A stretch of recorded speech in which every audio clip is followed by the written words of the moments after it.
Et bonjour à tous et bienvenue dans Bref Frontier RPG. On se retrouve aujourd'hui pour l'analyse de Sakura Miku. C'est une unité donc qui n'est pas l'évolution de Hatsune Miku, c'est deux unités différentes. L'unité donc sera disponible en 6, 7 et Omni-évolution. C'est une unité de lumière. On commence de suite donc avec ses statistiques. Seigneur Fulim comme d'habitude.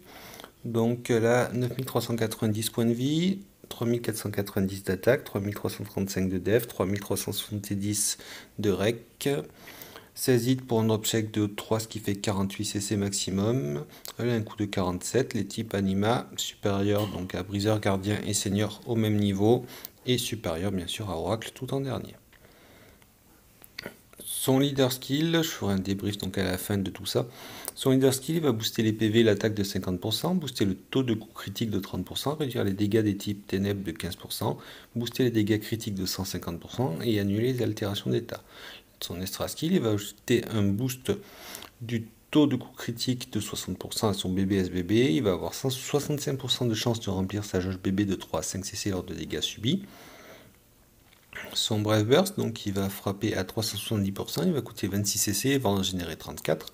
34 hits de lumière sur tous les ennemis, ajoute 30% de chance de réduire l'attaque de 30% aux attaques alliées pendant 3 tours et 30% de chance de réduire l'attaque de 40% pendant 1 tour. Son Super Brave Burst, excusez-moi pour le petit bruit, il frappe à 580%, il coûte 27 CC, il en génère 43, c'est 43 hits de lumière sur tous les ennemis, booste les dégâts critiques de 100% pendant 3 tours, 30% de chance de faire des étincelles critiques pendant 3 tours, augmente le nombre de hits de 2 pendant 3 tours, et 30% de chance de réduire l'attaque de 50%.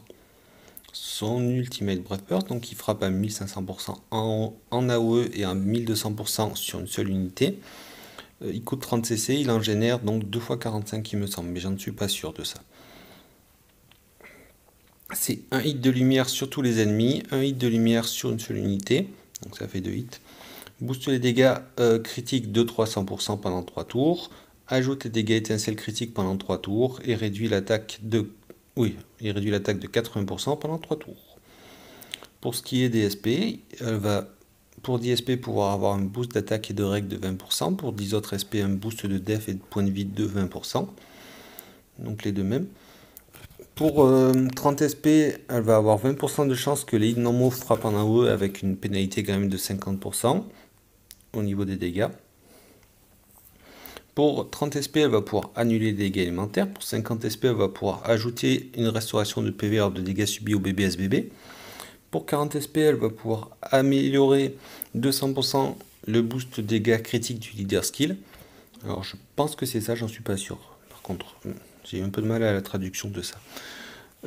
Pour 20 SP, elle va ajouter 30% de chance de réduire la def de 50% pendant un tour au bébé SBB. Pour 60 SP, elle va augmenter l'effet de réduction d'attaque du SBB de 1 tour. Donc ça va durer 2 tours, ce qui est plutôt pas mal. Et pour 60 SP, elle va ajouter une augmentation du nombre de hits de plus 3 pendant 3 tours à son UBB. Donc globalement, l'unité au niveau des stats, c'est de bonnes stats, très bien équilibré, un bon taux de drop, donc ça va. Pour le leader skill, je trouve son leader skill plutôt moyen. Le boost de taux de coup critique, je vois pas trop ce que ça vient faire là. Ensuite, PV attaque à nouveau, c'est que 2 stats, des stats offensives, donc c'est dommage. Après, les dégâts des types ténèbres, voilà, c'est que contre les unités ténèbres. Après, le boost des dégâts critiques, ça c'est bien. Et les altérations d'état, c'est bien aussi. Donc, une unité qui a un leader skill plutôt moyen. L'extra skill, bon, un bon extra skill, du coup, qui nous permet d'avoir le taux de coup critique, donc ce qui va de pair avec les dégâts critiques, bien entendu. Et le remplissage de la jauge PV, ben, c'est toujours bien à prendre, surtout sur un extra skill. Son Bref Burst, je ne vais même pas en parler parce que c'est que de la réduction d'attaque. Il a beaucoup de hits, c'est l'avantage qu'il a. En fait, c'est qu'il a 34 hits. Donc ça, c'est pour le Bref Burst, donc réduction d'attaque, voilà. Honnêtement, vous savez, c'est pas mon style de jeu. Et il y a d'autres unités qui font ça, qui font attaque et def en plus. Donc là, elle, c'est que l'attaque. Mais voilà, après avec les SP, on peut modifier ça. Son Super Brave Burst du coup est intéressant, il a quand même 43 hits, c'est pas mal, c'est beaucoup. Il a un boost des dégâts, donc des coups critiques de 100%. Alors c'est actuellement le plus haut taux de boost de dégâts, des dégâts critiques. Je crois qu'il n'existe pas plus haut que 100%. Donc c'est ce qui fait en fait un peu tout l'intérêt de l'unité. Bon après, les étincelles critiques, c'est du connu, on en a sur d'autres unités. Là actuellement, moi c'est Lancelot. Donc pourquoi pas. Ensuite, plus de hits, c'est plutôt pas mal.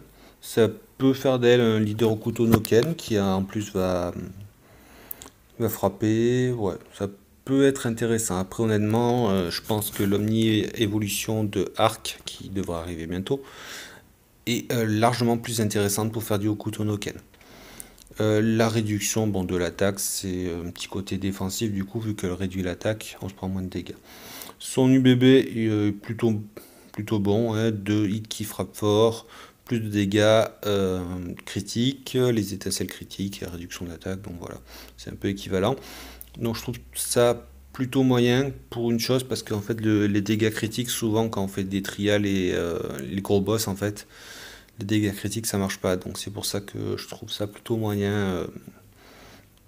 Et je comprends pas en fait cet intérêt de faire d'elle une leader au couteau Noken, alors qu'elle a quand même 43 hits sur le SBB quoi. Pour moi en fait dès qu'on augmente le nombre de hits c'est pour faire du Hokuto no Ken et lui mettre 43 hits je comprends pas trop. Mais bon. Donc voilà. Pour les SP, alors je dois sortir un espèce de tutoriel, je dis une espèce parce que c'est plutôt une aide, pour attribuer les SP. Là pour elle je partirai, de toute façon elle il n'y a pas l'air d'avoir 100% de possibilités. Le boost de l'attaque et de la rec et le boost de la def et des PV, ça fait 20 SP. Ensuite les 30% de chance de réduire la def de 50% pendant un tour, ça nous fait 40 SP. Et ensuite là je sais pas trop que vous dire. Je mettrai certainement pas les I qui frappent en AOE avec 50% de pénalité de dégâts, je trouve que c'est un peu plus c'est les I normaux. Donc encore si on fait du Hokuto no Ken, mais comme je vous l'ai dit, moi je ferai pas du Hokuto no Ken avec elle. Peut-être les dégâts élémentaires. Restauration de PV, moi j'estime que c'est le rôle du heal de restaurer les PV, pas d'une autre unité. Et elle n'est pas taillée pour être heal. Peut-être les 100% de boost de dégâts critiques du leader skill. Mais honnêtement, c'est plutôt à vous de décider donc que lui mettre comme SP. Donc voilà, c'est une unité moyenne, je trouve, globalement. Après, je vous le cache pas, un boost de 100% des dégâts des coups critiques, c'est le plus haut qui existe et on n'aura pas mieux. Ou pour le moment, enfin, pour le moment sur Global, c'est pas, il n'existe pas mieux. Donc voilà. À vous de décider donc si vous estimez qu'un boost de 100% des dégâts des coups critiques, qui est 2 fois donc plus qu'avant, c'est intéressant ou pas. Voilà, et bien sur ce je vous dis à très bientôt et ciao ciao. Ah, juste un petit point avant de partir. Les vocaloïdes, je vous déconseille d'invoquer. C'est des unités qui ont que des 6 étoiles, c'est-à-dire pas du bébé, pas d'extra skill. Et actuellement, je n'ai pas vu ces unités évoluer sur la globale. Il n'y a rien qui est passé sur Facebook et tout. Donc je vous déconseille d'invoquer. 3 gemmes pour ça, c'est de l'arnaque. Voilà, et bien sur ce, je vous dis cette fois-ci vraiment à bientôt et ciao.